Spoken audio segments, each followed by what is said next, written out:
కొండా సురేఖకు సంబంధించి ఇవే వ్యాఖ్యలు వెనకాల అంటే అవతల కూడా ఒక ఆడబిడ్డే కాబట్టి నా మాటల వల్ల ఏమైనా ఇబ్బంది కలిగి ఉంటే నా మాటలు నేను వెనక్కి తీసుకుంటున్నా అని చెప్పి మీడియా ముఖంగా చెప్పారు. ముందు ఎందుకు అనడం, మళ్ళీ ఎందుకు వెనక్కి తీసుకోవడం అంటారు? దీనికి ఎందుకు, దానికి అదే పర్యవసనం. ఎందుకంటే గౌరవ మంత్రి గారు మెదక్ జిల్లా వెళ్ళారు.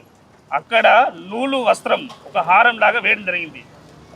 గౌరవ లోక్సభ సభ్యులు ఒక న్యాయవాది అయినటువంటి రఘునందరావుకి ఆయన మంత్రి గారికి రంకు అని ఒక వర్డ్ యూజ్ చేసారు. దాన్ని యూజ్ చేయడం వల్ల అది బీఆర్ఎస్ వాళ్ళే ట్రోల్ చేశారన్న ప్రూఫ్ బీఆర్ఎస్ వాళ్ళు ట్రోల్ చేసినట్టు మీడియా ముఖంగా చెప్తుంది కదా మేడం.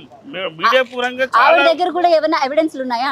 ఉన్నాయి ఎవిడెన్స్ ఉన్నాయి. డెఫినెట్లీ మేము కూడా డిఫర్మేషన్ వేస్తున్నాం. నాగార్జునను వదిలిపెట్టే ప్రసక్తి లేదు. టీపీసీసీ లీగల్ సెల్ పక్షాన ఆయన మీద ఆర్టీఐ తీసుకొని డెఫినెట్లీ నాగార్జున గారి పైన దానికి సంబంధించిన టీం పైన మేము తప్పకుండా మా లీగల్ సెల్ పక్షాన అందరం కలిసి డెఫినెట్లీ ఆయనకి ఏమున్నారు, ఎట్లా చేసారు, ఆయన ఆస్తులు ఏంది, ఆయన ఎక్కడున్నారు, ఏం చేస్తారు, ఎన్ని వేషాలు వేసారు, ఇవన్నీ ఎక్కడే అండి. ఇప్పుడు దాంట్లో డ్రగ్స్ కేసు ఎక్కడికి పోయింది? వీళ్ళందరూ కోర్టుకు అటెండ్ అయిన వాళ్ళు, కేసుకు అటెండ్ అయిన వాళ్ళు కదా, వాళ్ళ కేసు ఎక్కడ పోయింది? ఇవన్నీ అంటే దీని వెనకాల ఎవరున్నారు అవన్నీ మేము తీస్తున్నాం. ఇప్పుడు మా లీగల్ సెల్ చైర్మన్ గారి ఆధ్వర్యంలో మా హైదరాబాద్ టీం తరఫున మా అందరి తరఫున మేము డెఫినెట్గా తీస్తున్నాం. డెఫినెట్గా వాళ్ళు కూడా డిఫెండ్ చేస్తాం. మేము డెఫినెట్గా డిఫెండ్ చేస్తాం. మేము వాదిస్తాం దాన్ని కోర్టులో. రైట్. మీరు డిఫమేషన్ చేస్తాం అంటే ఏ విధంగా డిఫమేషన్ వేస్తారు చెప్పండి? అవునండి, ఇప్పుడు వాళ్ళు ప్రభుత్వంలో ఫోన్ ట్యాపింగ్ అనే ఒక పర్సనల్ దానికి సంబంధించిన వ్యవస్థ. ఇక్కడ ఫోన్ ట్యాపింగ్ సబ్జెక్ట్ వేరు, నాగార్జునకి సబ్జెక్ట్ వేరు, కంప్లీట్గా సమంత ఇష్యూ వేరు.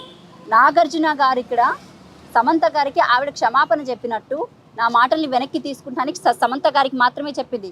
నాగార్జున ఫ్యామిలీకి సంబంధించింది అయితే కాదు. సో వాళ్ళ ఫ్యామిలీ మొత్తాన్ని అంటే వాళ్ళ ఫ్యామిలీ రెప్యుటేషన్ దెబ్బతీసే విధంగా ఈ వ్యాఖ్యలు ఉన్నాయని ఈ రోజు మొన్న జరిగినటువంటి ఇష్యూలో నాంపల్లి క్రిమినల్ కోర్టులో అయినా 100 crores of defamation Konda Surekha మీద వేశారు. సో ఈ కేసుకి సంబంధించి మాత్రమే డిస్కస్ చేయండి. ఒక ఆడబిడ్డ కాబట్టి, ఒక ఆడబిడ్డ వ్యక్తిత్వం మనస్తత్వం ఆమెకే తెలుసు కాబట్టి ఒక ఆడబిడ్డకు నా మాటల్ని వెనక్కి తీసుకుంటా అని చెప్పడం వాస్తవం. ఈ నాగార్జునకు దీంట్లోకి ఏం సంబంధం ఉందండి? సో దీనికి కానీ ఆమెకు అంటే ఆమె ఒకసారి ఆమె నేను వ్యాఖ్యలు వెనక్కి తీసుకుంటా అని చెప్పారు. చెప్పిన తర్వాత సమంత మీద చేసినటువంటి వ్యాఖ్యలే వెనక్కి తీసుకుంటాము అని చెప్పారే తప్ప ఎక్కడ కూడా నాగార్జున ఫ్యామిలీని కూడా తీసుకొచ్చారు ఇందులో. ఆల్మోస్ట్ 100 సంవత్సరాలు చరిత్ర గల ఉన్న ఫ్యామిలీ అది. అలాంటి ఫ్యామిలీ మీద నాగార్జునకి కేటీఆర్ చెప్తే సమంతని వెళ్ళమంటే వెళ్ళలేదు అన్న వ్యాఖ్యలు ఎంతవరకు సమంజసం చెప్పండి. అండ్ ఈ వివాదాన్ని బీసీ వైపు తీసుకెళ్తున్నారు. 100 సంవత్సరాల చరిత్ర అంటే స్వాతంత్ర సమరయోధుడా? వాళ్ళు ఎక్కడి నుంచి వచ్చి ఇక్కడ మా భూములు, మా తెలంగాణ భూములు ఆక్యుపై చేసుకుని దాని మీద బిజినెస్ చేసుకుంటూ ఈ స్టేట్మెంట్ ఇక్కడ ఉంది. ఆయన చెప్పింది అంటే న్యాయవాది ప్రకారం ఇక్కడున్న వ్యాఖ్యలు మీరు ఏవైతే చదువుతున్నారో రేపు పొద్దున మీ మీద కూడా డిఫర్మేషన్ వేసే ఛాన్స్ ఉంది కదా. డిఫర్మేషన్ అంటే ఎవరికైనా దాంట్లో ఉంటే కదా, కేసులో ఉంటే ఎవరైనా ఇప్పుడు ఎవరి మీద వేయచ్చు, దాన్ని చేయొచ్చు. కానీ దాని మీద ఆ వ్యాఖ్యలకు ఉద్దేశం ఉండాలి కదా. ఒక మాట వినండి. మీడియా పరంగా మాట్లాడుతున్నా, స్పృహతో మాట్లాడుతున్నాం. ఎందుకంటే అంటే సుప్రీంకోర్టు గైడ్ లైన్స్ ఇచ్చింది ఏంటంటే మధ్యవర్తిత్వం వహించండి, మధ్యవర్తిత్వం ద్వారా చాలా కేసులు పరిష్కారం అవుతాయని చెప్పారు. పరిష్కారం అయితే డైవర్స్ కోసం ఈ ఫోన్ ట్యాపింగ్ చేయడం వల్ల వాళ్ళ విషయాలు బయటకు అవ్వడం వల్ల వాళ్ళు ఇద్దరు హట్ అయిపోయారు. ఎవరు హట్ అయ్యారు, ఎవరు చేసుకున్నారు అనేది తర్వాత విషయం.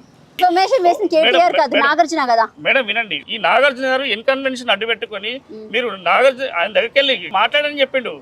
నీకు వెళ్ళమని చెప్పడానికి నీకు ఏమైనా వేరే వ్యాఖ్యలు దాంట్లో దురుద్దేశపూర్వకంగా ఫిల్తీ లాంగ్వేజ్, వేరే లాంగ్వేజ్ వాడిందా?